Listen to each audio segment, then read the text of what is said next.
Assalamualaikum warahmatullahi wabarakatuh. Perkenalkan, kami dari kelompok 1 gerak peluru dengan kode F1. Kami akan mempresentasikan hasil kerja kami. Selanjutnya akan dijelaskan oleh teman-teman saya. Assalamualaikum warahmatullahi wabarakatuh. Perkenalkan, nama saya Muhammad Dean Nur Fadila. Saya akan menjelaskan tentang bab 1 pendahuluan gerak peluru. 1. Latar belakang.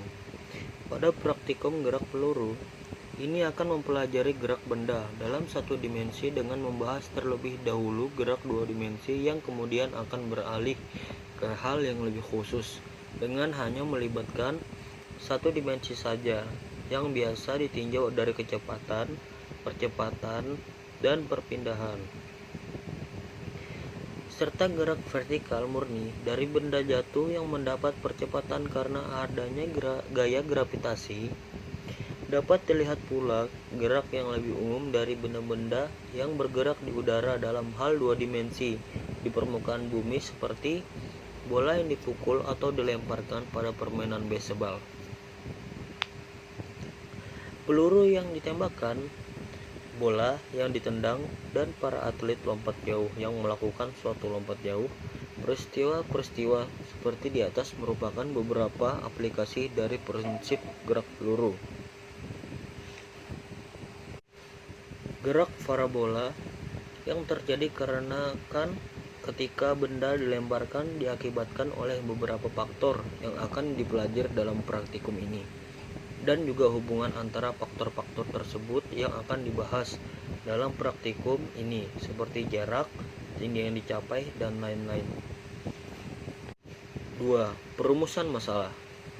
Adapun permasalahan yang akan dihadapi dalam praktikum gerak peluru ini adalah bagaimana cara untuk mempelajari gerak peluru dari suatu benda. 3. Batasan masalah. Batasan masalah yang akan dianalisis dalam praktikum fisika dasar 1 percobaan gerak peluru ini adalah tinggi maksimum dan kecepatan awal benda dengan variasi sudut 25 derajat titik, 35 derajat titik, 45 derajat titik, 55 derajat, dan 65 derajat dengan sekat di 2 dan sekat di 3. 4. Tujuan dari praktikum gerak peluru ini adalah untuk mempelajari gerak peluru dari suatu benda. 5. Manfaat dari percobaan gerak peluru ini ialah mahasiswa dapat mempelajari dan memahami mengenai gerak peluru dan faktor-faktor yang mempengaruhinya. Dan yang terakhir, 6. Sistematika penulisan laporan resmi. Laporan resmi ini terdiri dari 5 bab.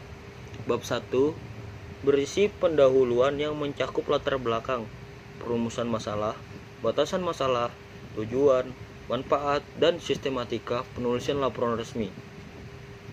Bab 2 berisi dasar teori dan uraian yang mendukung percobaan gerak peluru ini. Bab 3 meliputi metodologi percobaan yang menjelaskan mengenai peralatan dan bahan, langkah-langkah kerja, dan setup alat. Bab 4 berisi analisis data, perhitungan, grafik, dan pembahasan mengenai percobaan yang telah dilakukan. Bab 5 berisi kesimpulan dan saran dari apa yang telah dikerjakan dalam laporan resmi ini. Pada bagian akhir disertakan daftar pustaka yang berisi referensi dari jurnal dan buku yang digunakan.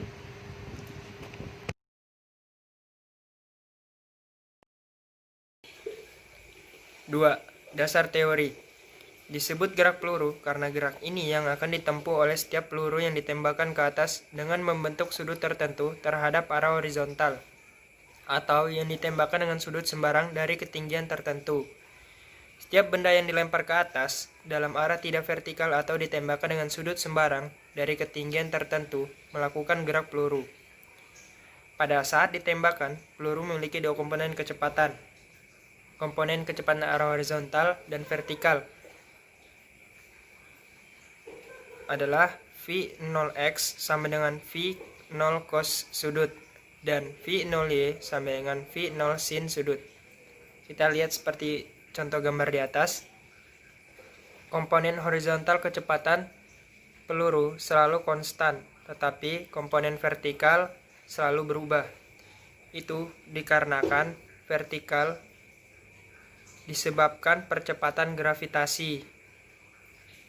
Komponen kecepatan horizontal tidak berubah karena tidak ada percepatan dalam arah horizontal. Jika kita ambil arah ke kanan sejajar dengan sumbu X positif dan ke atas sejajar dengan sumbu Y positif, maka komponen kecepatan gerak peluru dalam arah sumbu X dan sumbu Y adalah Vx sama dengan V0 cos sudut, Vy sama dengan V0 sin sudut kurang GT. Vy sama dengan V0 sin sudut kurang GT. Dan ini adalah vektor kecepatan gerak peluru tiap saat. Saya Lespin dari kelas teknik perminyakan C dengan NIM 2001084. Di sini saya akan menjelaskan dari gambar nomor 2. Vy, Vx membentuk sudut gamma. Arah kecepatan selalu berubah tiap saat karena dasar komponen vertikal dasar selalu berubah. Sedangkan besar komponen horizontal selalu tetap.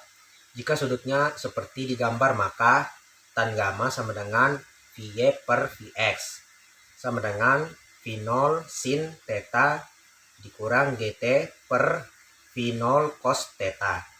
Tan theta sama dengan GT per FO cos theta. Ke gambar 3, peluru dapat percepatan ke arah bawah dan tidak mendapatkan percepatan arah horizontal. Gerak peluru dipandang dua gerak terpisah, yaitu gerak dengan percepatan konstan arah vertikal dan gerak dengan laju konstan arah horizontal. Dengan demikian, pada puncak lintasan berlaku tan gamma sama dengan 0. Misal, waktu yang diperlukan sejak peluru ditembakkan hingga puncak lintasan adalah Tm, maka tan theta dikurang Gtm per FO cos theta sama dengan 0, yang menghasilkan Tm sama dengan FO per G cos theta tan theta sama dengan FO per G sin theta. Kita asumsikan bahwa ketinggian tempat penembakan sama dengan ketinggian tempat jauh peluru. Pada saat penembakan, T sama dengan 0 terpenuhi. Tan gamma sama dengan tan theta min G kali 0 per FO cos theta. Gamma sama dengan theta. Jika waktu tempuh adalah T, maka persamaan pada gambar 3 dapat ditulis tan dalam kurung min theta sama dengan tan theta min GT per FO cos theta.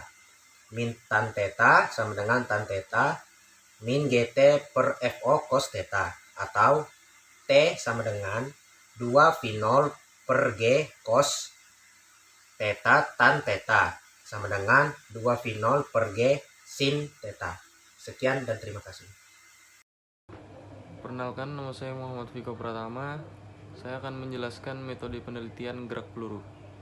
Alat dan bahan percobaan ini membutuhkan alat dan bahan dengan kontak stop switch, sebuah digital stop clock, satu buah balistik misil, 2 pasang kabel penghubung, bola logam, dan penggaris. Langkah-langkah kerja percobaan ini dimulai dengan dirangkai alat seperti pada gambar 1, kemudian diatur sudut elevasi balistik misil 30 derajat, 45 derajat, atau 60 derajat, dan bola logam yang dimasukkan ke dalam balistik misil.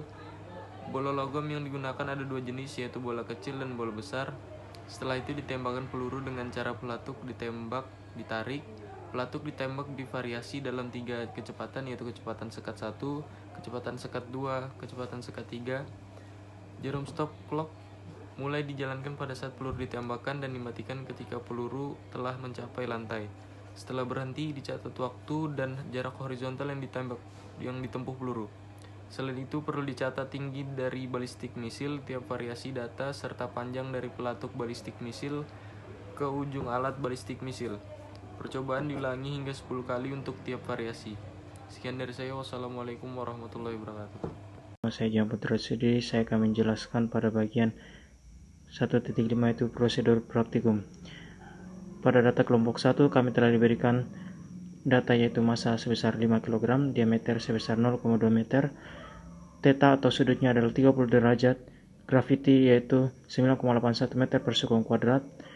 Kemudian internal speed 3:3:30 dan diberikan kami yaitu 10 data yaitu 3, 6, 9, 12, 15, 18, 21, 24, 27, 30 dan merupakan itu adalah internal speed atau kecepatan awal. Pada percobaan tabel kami menggunakan lab. Ini adalah gambarnya. Pada masa kita mengisi yaitu 5 kg, kemudian diameternya itu 0,2 dan gravitinya yaitu 9,81 meter per sekon kuadrat. Kemudian kita mengatur derajatnya yaitu tetanya 30 derajat yaitu besar kemiringan atau sudut dari meriam tersebut. Dan ini merupakan initial speednya. Dari proses pengukuran diukur dari 3, 6, 9, 12, 15, 18, 21, 24, 27 sampai 30. Ini adalah speed yang telah diberikan. Dan kami dapat mengukurnya menggunakan pengukuran ini yaitu seberapa jauh waktu dan range dari peluru tersebut. Kemudian ini adalah tabel yang kami peroleh. Dan dari initial speed kami mendapatkan waktu yaitu 0,31 second dan range-nya adalah 0,79 meter. Sedangkan pada initial speed 6 kami mendapatkan waktu 0,61 second dan range-nya merupakan 3,18 meter. Dan initial speed 9 mendapatkan waktu 0,92 second dan range 7,15 meter. Nama saya Vivin Aprilia Kala dengan NIM 20001-083. Kesimpulan yang dapat kami tarik dari praktikum kali ini yaitu gerak peluru dipengaruhi secara signifikan oleh sudut elevasi dan kecepatan awal. Jarak tersebut ditempuh bola apabila dengan sudut elevasi 45 derajat dan apabila dengan kecepatan awal sekat 3. Sedangkan ketinggian maksimum dicapai bola ketika sudut elevasi sebesar 60 derajat dengan kecepatan sekat 3. Sedangkan pengaruh massa tak terlalu berpengaruh secara signifikan terhadap gerak bola pada gerak peluru. Saran dalam percobaan ini yaitu sebaiknya kita lebih menggunakan landasan teori yang lebih banyak dan lebih lengkap. Sekian dari kelompok kami, terima kasih.